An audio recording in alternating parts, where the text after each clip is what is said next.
Bem-vindos, eu sou Luiz Castelo e nesse vídeo nós vamos dar continuidade ao vídeo anterior, onde a gente estava falando aqui do trabalho realizado por uma força elástica. A força elástica, pessoal, como a gente viu aqui no vídeo anterior, final do vídeo anterior, ela é uma força variável. Então, nesta parte da disciplina, neste vídeo, nós vamos aqui agora falar o finalzinho lá sobre o que eu falei de força elástica, que é calcular o trabalho aplicado sobre uma mola para poder puxar um objeto ou qualquer coisa assim, que ela pode ser só para puxar a mola, não me interessa. A gente vai ver o trabalho da força aplicada ali. A gente vai ver como é que faz para calcular o trabalho de uma força variável qualquer, que não seja só a força elástica, mas qualquer força, é bem simples. Se a gente já passou pela força elástica, já entendeu como é que funciona a força elástica, para uma força qualquer agora fica bem tranquilo. E vamos ver o teorema do trabalho e energia cinética se a força for variável, que também não é muito complicado se a gente já entendeu a força elástica. Se a gente entendeu esses dois passos que a gente vai fazer a força elástica e uma força variável genérica, o teorema do trabalho e energia cinética fica tranquilo também. Então vamos dar sequência aqui falando sobre o trabalho realizado por uma força aplicada. Então olha aqui, gente, repara comigo aqui, ó. Eu tenho uma mola e se eu quero movimentar essa mola, repara o termo que eu usei, eu vou ter que aplicar uma força para lá. Se eu tive sucesso ao movimentar essa mola, ela mudou de velocidade. Concordam comigo? Eu movimentei e ela mudou de velocidade. Além disso, se eu tive sucesso em movimentar ela, ou seja, ela mudou de velocidade, vai aparecer uma força elástica contrária ao movimento da mola. Isso a gente viu no final do último vídeo ali. Dá uma olhada lá, não deixe de dar uma olhada, rever antes de fazer isso aqui. Nem que seja só a parte de força elástica. Dá sempre uma revisão antes do assunto que a gente está tratando, é importante. Então, pessoal, eu tenho algumas coisas envolvidas no meu sistema, que é nada mais, nada menos que o teorema do trabalho e energia, cinética no caso. Olha aqui. Eu sei que eu vou movimentar a mola, ela vai mudar de velocidade. Se ela vai mudar de velocidade, vai haver uma variação da energia cinética. Bem tranquilo mesmo, hein? E eu tenho dois trabalhos envolvidos nesse sistema meu. O trabalho da força elástica, porque eu estou aplicando uma força e vai haver um certo deslocamento. Essa é a definição de trabalho, né? O trabalho da força elástica e o trabalho da força aplicada. E a gente escreve que a variação da energia cinética é a soma desses dois trabalhos. Tudo bem? Então, ó, é o trabalho da força elástica, vou chamar de trabalho EL, mas, algebricamente, viu, gente? Um desses pode ter sinal positivo, outro negativo, os dois positivos. Mas vamos lá. É uma soma algébrica. O trabalho da força aplicada. Assim como a gente escreveu lá com muito mais detalhe, agora ficou bem menor aqui a explicação, mas assim como a gente escreveu lá o trabalho para levantar e baixar um objeto, essa aqui é a fórmula geral aqui que eu tenho para calcular o trabalho realizado por uma força aplicada. Então, essa é a geral, vale para todas as situações. Obviamente, eu tenho que conseguir descobrir ou conseguir ter à minha disposição dois desses três termos para poder calcular o terceiro. Senão, eu teria que ter três equações. E eu só tenho uma. Então, eu tenho que ter condição de descobrir isso para calcular isso, por exemplo. Eu sempre tenho que ter dois para calcular um terceiro ali. Mas a gente tem uma situação que pode ser específica e assim como foi no levantar e baixar um objeto, é uma situação muito cotidiana. Ela acontece muitas vezes mesmo, que é o fato de a variação da energia cinética for zero. Ou seja, eu estico essa mola, ela estava paradinha aqui, quietinha, estico um pouco e paro ela numa nova posição. Não tem velocidade no começo, não tem velocidade no final. a variação da energia cinética é zero. Se isso acontece, eu tenho que o trabalho da força aplicada mais o trabalho da força elástica é zero. Ou seja, o trabalho da força aplicada vai ser menos o trabalho da força elástica. Significa que tudo que eu forneço de energia para o sistema através da minha força aplicada é consumido pela força elástica, pela energia da força elástica lá. Então, eu forneço energia para o meu sistema através de uma força aplicada e a força elástica consome essa energia ali daquilo que eu forneci, consumiu aquela energia. Então, um fornece energia através de uma força, outro consome energia através de uma força. Por isso que chama trabalho, né? A gente já viu essa definição de trabalho. E é só isso, pessoal. Não tem mais segredo isso aqui. Só pequenininho, a gente já discutiu muito isso lá no levantar, rebaixar um objeto, dá uma olhada lá também, para saber que isso aqui é bem pequenininho e bem tranquilo. Mais nada. E agora a gente vai ver qual é o trabalho realizado por uma força variável qualquer. A gente vai determinar o trabalho de uma força variável qualquer, tudo bem? Vamos lá, vou apagar aqui para eu ter espaço aqui. Não vai caber só na última parte, mas também não vai ser grande. Vamos fazer esse apagar de quadro aqui mágico e vamos calcular o trabalho de uma força variável qualquer. Vamos lá, gente. Apaguei o quadro aqui e a gente vai então calcular o trabalho realizado por uma força variável. Olha aqui, eu fiz o gráfico dela. Aqui a força em função do deslocamento. Se a gente quer ter trabalho, a gente quer aplicar uma força por um certo deslocamento, durante um certo deslocamento ali, e é isso que a gente chama de trabalho, né? Então, olha aqui, a força agora é variável, como é que ela muda? Ela aumenta até um certo ponto, diminui um pouco e torna a aumentar. Essa força é totalmente variável aqui. Essa curva verde é a força em função do deslocamento aqui, uma força fictícia. E como é que a gente faz para determinar aqui, então, o trabalho de uma força variável qualquer? Se eu quisesse ter muito trabalho, e é assim que foi demonstrado lá nas origens, que tudo tem que ser demonstrado pelo menos no começo, olha o que a gente fazia. A gente pegava um retângulo, por menor que fosse,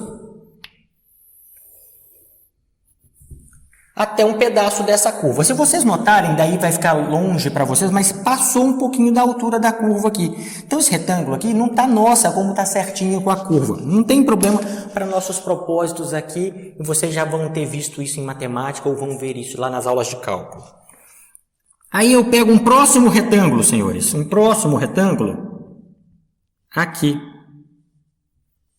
Da mesma largura do retângulo anterior, de novo, vai faltar um pedacinho de nada aqui, vai sobrar um pedacinho de nada aqui.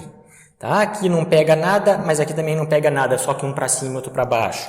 E eu pego outro retângulo, do mesmo tamanho do anterior, da mesma base do anterior. Não estou sendo feliz em fazer a mesma base, mas faz de conta que tá, beleza?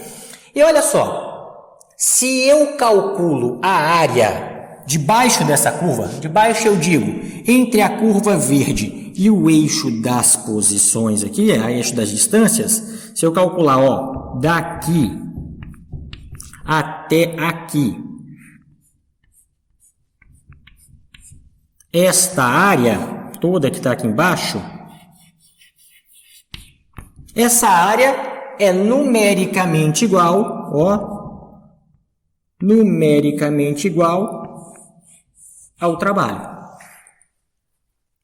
É isso que a gente consegue fazer. Só que para eu calcular esta área perfeitamente, para poder não ficar faltando calcular aqui, sobrando calcular em outra parte, não sei o que, eu tenho que fazer essas bases desses retângulos microscópicas. Tem que ser uma coisa muito pequena, tem que ser uma coisa que a gente chama na matemática de infinitesimal. Então a gente teria assim, olha aqui agora. Parece uma linha, mas é um retângulo super fininho. Mas ele pega certinho da curva até aqui embaixo. Eu pego a vizinha dela agora, e desenho a próxima vizinha dela, coladaça nela, da mesma espessura da linha até aqui embaixo. E calculo a área de cada um desses retângulos. Vão ser diferentes, óbvio, porque apesar de ter a mesma base, um vai ser mais alto do que o outro. E somo todas as áreas de todos esses retângulos. Só que se você fizer isso infinitesimalmente, o que você vai ter é uma quantidade de retângulos gigantesca. Vai ter um retângulo muito grande, mas em todo caso eu estou calculando a área debaixo da curva. Eu estaria somando a área desse retângulo com a área desse retângulo, com a do próximo, até colorir essa figura toda. Isso chama integral. Integrais são feitas para determinar áreas e volumes, senhores. É uma soma infinita aqui, ou uma soma de coisas infinitas, que começa num lugar finito e termina num lugar finito, mas tem infinitas coisas para se formar dentro desse pedaço finito ali. Isso chama integral. Está sempre calculando áreas ou volumes ali. Então, o que eu tenho aqui é que... Deixa eu só... Vou voltar. O que eu tenho aqui é isso aqui, ó. Que o trabalho é igual a integral da f. Se tiver... Vou fazer aqui bem limitado ainda. Vou fazer um caso particular. Se estiver movendo só no eixo x, vai ser uma f de x dx. Porque ó, essa altura é a força, essa espessura, esse dx, é a base. Então, eu tenho a altura como sendo a força e a espessura, que é a largurinha de cada um desses retângulozinhos, como sendo o meu dx, o tanto que eu andei no eixo x infinitesimalmente. Então, aquilo ali me dá o trabalho no eixo dos x. Simples. Então, você vai ter que conhecer esta função. Eu tenho que conhecer esta função ou ter como chegar nessa função. Ou o cara te fornece ela, ou você tem como chegar nessa função para depois calcular o trabalho através de uma integral. Desde onde até onde? Desde uma posição x inicial até uma posição x final. Simples, mais nada. É só isso aqui, se for só no eixo x. Agora, você pode me perguntar assim, professor, e se esse objeto está na vida real, está se movendo aqui dentro da sala, ó, num eixo tridimensional, está num sistema tridimensional, eu vou ter força em todas as direções, certo? Então, ó, se é tridimensional, 3D, o meu problema, o que eu tenho é que eu tenho força para todos os lados. Então, a força vai ter uma componente x na direção do eixo do x, mais uma componente y na direção do eixo dos y, mais uma componente z na direção do eixo dos z's. Os versores i, j e k referem-se aos eixos x, y, z, respectivamente. Tá? Então, se eu movo em 3D, eu tenho força em 3D. Uma delas pode ser constante, não me interessa, as três podem ser constantes, a gente não quer que elas sejam constantes, mas pode ser uma variável e duas constantes e uma variável, duas variáveis, e assim vai fazendo a combinação, 3 variáveis, 3 constantes, não interessa, eu consigo fazer do mesmo jeito. E também eu sei que o deslocamento é tridimensional. Obviamente, eu estou fazendo força nas 3 direções, esse cara está se movendo nas 3 direções aqui, se eu estiver considerando o sistema cartesiano, obviamente, tá? Serve para qualquer sistema.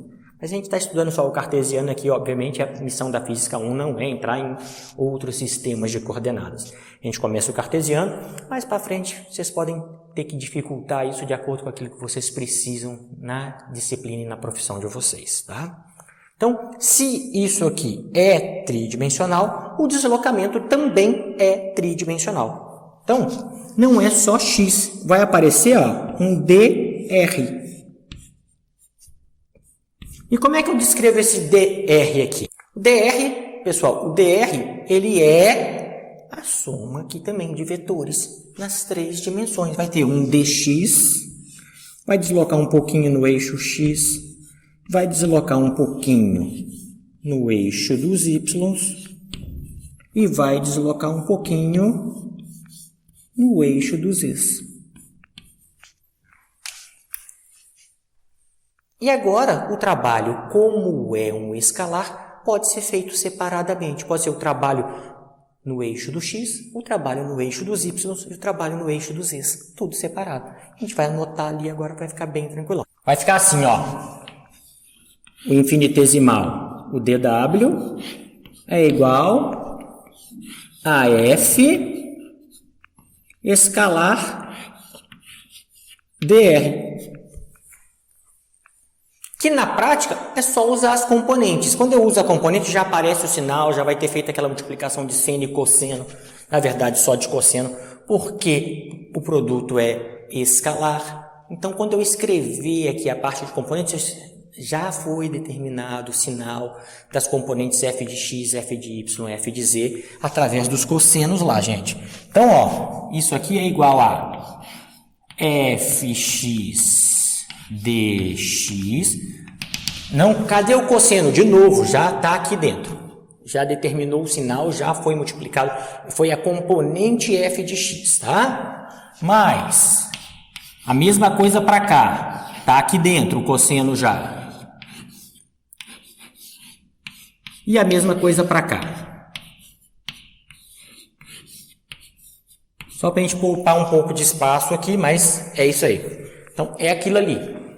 Pessoal, vamos voltar aqui. Tive um probleminha técnico aqui, então apaguei a quadro e tive que continuar do lado de cá. Então, só escrevi a última equação que estava ali do lado de lá, repeti ela do lado de cá, para a gente fazer o finalzinho aqui sobre a parte do trabalho de uma força variável, tá? A equação é a mesma que estava do outro lado. Vamos, relevem o problema técnico que teve ali. Então, olha aqui, ó. Se eu tenho aqui o trabalho infinitesimal, um pedacinho do trabalho, para andar em cada um dos eixos, o trabalho total é a integral. Ó, o dw, integral de dw, é o trabalho.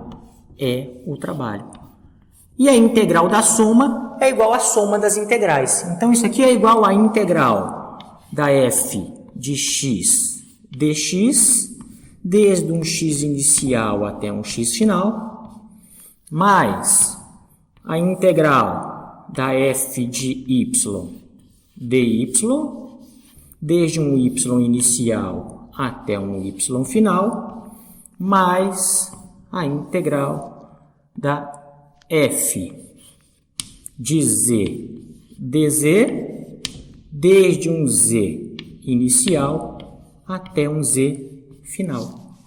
Eu posso, então, calcular o trabalho em cada uma das dimensões, a dimensão do eixo x, do eixo y e do eixo z, e somar no final, porque isso aqui vai ser o trabalho no eixo x, o trabalho no eixo y e o trabalho no eixo z. E eu posso fazer isso, nenhum desses números é vetor, o trabalho é um escalar, então é uma soma algébrica natural, com o sinal que aparecer aqui.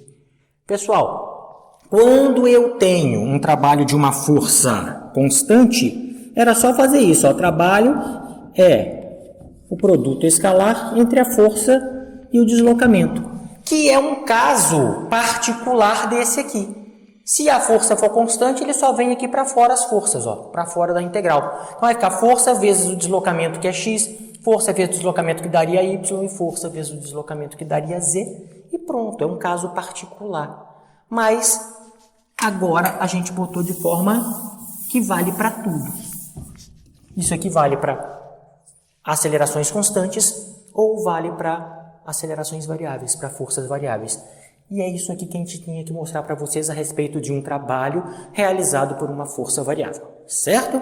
O que nós vamos fazer agora? Eu vou apagar esse pedacinho aqui agora, podia continuar ali. Vamos continuar então, vamos continuar aqui.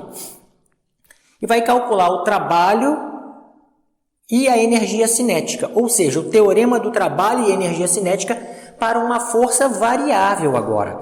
A gente vai precisar aqui, a gente vai ter que ter noção de algumas coisinhas bem sutis ali do cálculo, bem tranquilas, por sinal, não é muito difícil. Se o professor de cálculo não mostrou, ele vai mostrar para vocês ainda, tá? Com mais cuidado do que eu vou fazer o uso, ele vai mostrar. São regrinhas da cadeia da derivada ali.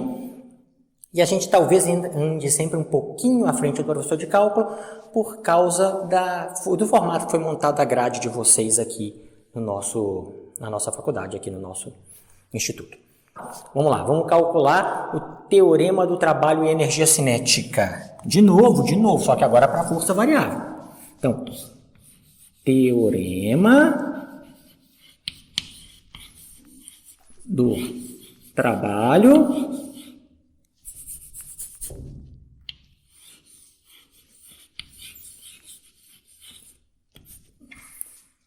e energia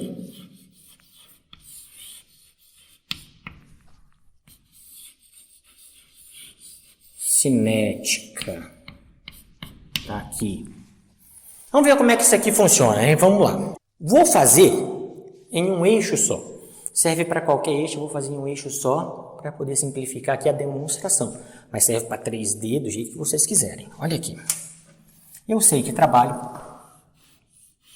é igual a integral, pegar só o eixo x, da f de x dx, desde um x inicial até um x final. Então vamos lá? Desde um x inicial até um x final. Beleza? Eu sei, olhando aqui para isso aqui, eu sei como é que calculo f de x. F de x, isso aqui então vai ser igual a integral de massa vezes a aceleração no eixo x. Tá? Vou omitir aqui, mas é no eixo x. dx. Mas a gente sabe como é que calcula a aceleração. Mas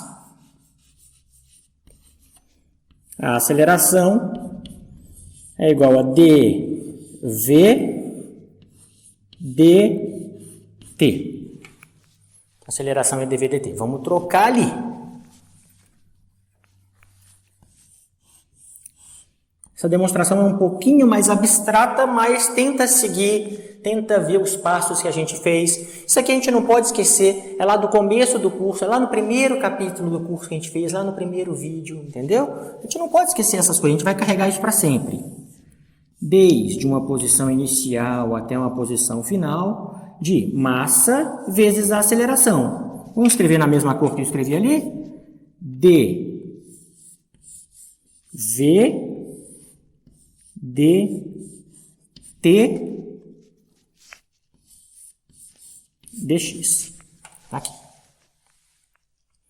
Mas eu vou escrever dv dt de um jeito diferente. Que é essa grande sacada agora. Essa que a gente chama de regra da cadeia. Vamos escrever dv dt de um jeito diferente ali daquele lado. Vamos lá? Vamos lá. Mas, olha aqui. Olha como é que eu vou escrever dv dt, senhores. É igual a dv dx dx dt. Concorda comigo? Não conta para o professor de matemática, não façam isso na prática. Faz de conta que você só faz de cabeça, ó. Corta isso, com isso fica dv dt. Fala isso, professor de matemática não. Segredo nosso, não mostra para ninguém isso que eu falei. Não pode fazer, é sério, hein? Mas fazendo de conta aqui. É assim, tá? Por que não pode fazer? Conversa com o professor de cálculo que ele vai mostrar para vocês que pode ter diferencial não exato e não sei o que, um monte de coisinhas que você não pode fazer aquele corte ali. Mas se eu fizer o produto, dá. Se eu fizer dv dx vezes dx dt, é a mesma coisa que eu calcular dv dt. Vai dar na mesma. Então, a gente vai escrever no lugar de dv dt aquele produto lá. Olha lá, vai ficar assim, ó. Que o trabalho é igual a integral desde uma posição inicial. De novo, vale para 3D, mas eu estou fazendo em uma dimensão só. Vai ficar m, no lugar de dv dt, eu vou escrever dv dx dx dt dx. Ou seja, eu vim crescendo esse cara, ó. Abri a aceleração, deu isso. Abri isso, deu isso. Coloquei ele aqui. Foi o que eu fiz até agora, certo? Se tá tudo bem, vamos seguir. Olha aqui. Qualquer coisa para, volta o vídeo, tudo, mas se está tudo bem, não que achar que está satisfatório, dê seguimento ao vídeo aqui. Isso aqui a gente sabe quem que é, gente, ó. Isso aqui, vocês sabem quem que é. Posição em função do tempo, x dividido por t, isso aqui é a velocidade, ó. Então vamos trocar isso por velocidade. Vai ficar aqui, o trabalho é igual a integral desde xi até xf de m dv dx v, isso aqui é v, dx. Só que dx é 1. Tá? Não é que você corta, mas a derivada de x em função de x é 1. Vai ser sempre 1. Então, é isso. Tá? Não estou cortando, estou derivando. E essa derivada dá 1. Se essa derivada dá 1, isso aqui pode ser reescrito assim, ó. Trabalho é igual a integral. Só que agora não vai ser mais em x, porque vai sumir, vai dar 1, e vai me sobrar um dv. Então, vai ser desde a velocidade inicial até a velocidade final. Os limites de integração sempre têm a ver com este termo aqui. Se não tem mais dx e tem dv, os limites vão ser em v. Tá? Em alguma velocidade aqui. Dá para determinar? Dá. Então, vai ficar m, v, dv. mv dv. Está aqui. De novo, por quê? Porque dx é como se eu tivesse tirado esse dx daqui de baixo, colocado aqui embaixo. Dx dava 1, copiei o resto que sobrou. E eu tenho que fazer aquela integral ali. Vamos fazer ela do lado de cá. Vou apagar esse lado aqui, vamos fazer do lado de cá. Eu achei que ia dar lá, não coube. Vou fazer do lado de cá.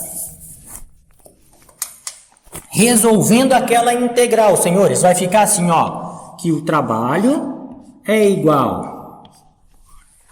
M é constante, eu vou fazer uma linha a mais. M é constante, vem para fora da integral. Integral de V inicial até V final de V dV.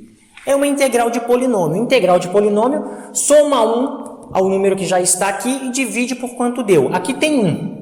V elevado a 1 é V. Então, é 1 aqui. Soma mais 1. 1 mais 1, 2. Então, vai dar V ao quadrado dividido por 2. A gente já fez isso em outro pedaço do vídeo anterior, obviamente. Então, ó, o trabalho vai ficar igual a M, V ao quadrado. Vou deixar um espacinho aqui de propósito. Que 1 mais 1. A regra é soma mais 1, né? 1 mais 1 dá 2. Dividido por 2. Só que dividido por 2 eu vou colocar aqui, ó, meio. Dividido por 2, em vez de colocar aqui embaixo. E os limites de integração, desde VI até VF.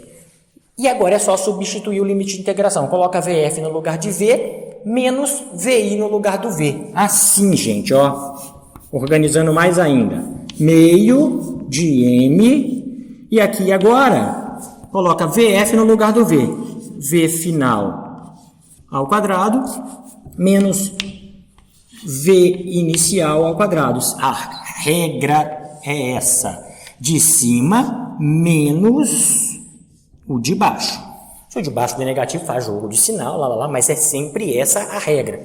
Faz a propriedade distributiva, trabalho é igual a meio de M, V final ao quadrado. Olha, energia cinética final, menos meio de M, V inicial ao quadrado. De novo, energia cinética inicial. Energia cinética final menos energia cinética inicial dá a variação da energia cinética. Então, o trabalho é igual à variação da energia cinética. Valia para forças com aceleração constante, ou seja, forças constantes, e vale para forças variáveis, como a gente demonstrou aqui agora. Então, esse teorema vale nos dois casos. Tudo bem? Então, está demonstrado aqui, essa demonstração bem interessante, bem legal. Se atentem só para essas mudanças do A aqui, tá? Porque depois ela fica tranquila. Tenta ver isso, tenta fazer isso tornar natural para vocês, essas modificações. Porque a integral em si foi bem tranquila. Mas a gente conseguiu o nosso propósito, que era mostrar o teorema do trabalho e energia cinética para uma força variável. E agora, Para terminar aqui o capítulo, nós vamos falar sobre potência. E a gente termina o capítulo aqui, certo? Vamos lá. Muito bem, gente. A gente aqui agora apagou o quadro aqui e vai falar um pouquinho sobre potência, bem pequenininho, e a gente encerra o capítulo aqui. Olha aqui, potência. O que vocês acham que é potência? Tá? Vamos tentar um exemplo aqui. Com vocês, pare e pense aí agora, hein? Quem é mais potente? Original, tá? Os dois originais. Você pega aí uma Lamborghini ou um Fusquinha? Qual que é mais potente dos dois? Qual tem mais potência? Obviamente, a Lamborghini. Por quê que a gente fala que ela é mais potente? Porque as duas realizam a mesma função. Qual que é a função da Lamborghini e qual que é a função do Fusquinha? É te tirar de um ponto A e te levar em um ponto B. Então a gente fala que ela vai ter uma força no motor por um certo deslocamento ali, correto? Os dois vão ter que fazer força no motor, transferir isso para a roda, para realizar um certo deslocamento de um ponto A para um ponto B. Então as duas têm o mesmo tipo de trabalho, que é fazer um deslocamento através de uma força de um ponto A até um ponto B. Só que a Lamborghini faz isso em menor tempo. Então, se eu realizo o mesmo trabalho em um menor tempo, eu tenho um objeto que é mais potente do que o outro. Então, vem daí a definição de potência. E a gente vai definir ela aqui rapidamente de 2 jeitinhos aqui, ou de 3 jeitinhos, como queiram. Olha aqui, ó. Potência, então, pelo isso que a gente falou, potência média é igual ao trabalho que aquele objeto vai fazer, dividido pelo intervalo de tempo que ele gasta para fazer este trabalho. Só isso que é potência. Então isso vale para tudo, para o seu liquidificador, para o seu som, para o seu carro. É o trabalho dividido pelo tempo. Ah, se o trabalho é o mesmo, quem é mais potente? Quem faz em menor tempo. Agora, se eu deixo uma coisa funcionando pelo mesmo tempo as duas coisas, quem realizar mais trabalho neste mesmo tempo é mais potente. Por exemplo, eu quero triturar gelo no liquidificador e deixo os dois ligados o mesmo tempo. Quem triturou mais gelo era o mais potente. Simples assim, tá? Só que ali a potência elétrica é outra coisa, não vem ao caso. Mas potência é isso, trabalho sobre o tempo. Então, média. E se eu quiser a tal de potência instantânea, aquela que eu olho para ela e vejo a potência naquele exato instante? É só não deixar passar tempo nenhum. Essa discussão a gente já teve em vários vídeos aí para trás do limite do ΔT tendendo a zero. Então, seria derivada do trabalho em função do tempo. Significa que isso aqui foi tendendo a zero e vira uma derivada, potência instantânea. Então, eu posso falar de potência média ou potência instantânea. A média é trabalho dividido pelo intervalo de tempo. A instantânea não deixa passar tempo, então tem que fazer uma derivada. Só isso. Só para terminar agora mesmo, a gente pode calcular isso de outro jeito. Antes de calcular de outro jeito, vamos ver qual que é a unidade de medir potência. Olha aqui, ó. Unidade de medir potência. Qualquer um dos dois casos ali. Vou botar os pochetes para falar que a unidade é a unidade de medir trabalho. A gente já sabe, a mesma de energia, Joule. E a unidade de medir tempo, tudo no sistema internacional, pessoal, é o segundo. Então, potência é medida em joules por segundo. E ganha um nome para homenagear o cara que trabalhou com isso, chamado watts. Esse W não é de trabalho. Este W é de watts. Então, não confunda o watt de trabalho. Esse vem lá na frente da equação e esse vem lá no final da equação, que é a unidade de medida, que são os watts. Tudo bem? Então, potência é medida em watts. E outra forma de medir potência, de calcular potência aqui, vamos partir daqui, ó. Potência é